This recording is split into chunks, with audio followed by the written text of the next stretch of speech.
இந்த வீடியோவில் பார்த்தீங்க அப்படின்னு சொன்னால் ஈரோடு இடைத்தேர்தல், இந்த ஈரோடு கிழக்கு இடைத்தேர்தலில் பார்த்தீங்க அப்படின்னு சொன்னால் நமக்கு வந்து திமுக, அதே மாதிரி நாம் தமிழர் கட்சி, இது போல் 65 விதமான வேட்பாளர்கள் வந்து வேட்புமனு தாக்கல் பண்ணியிருக்கிறாங்க.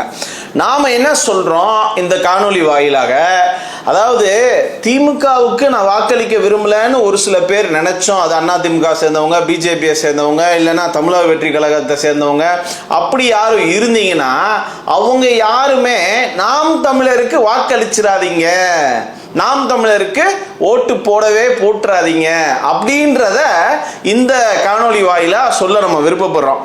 ஏன் அப்படின்றத பார்ப்போம்.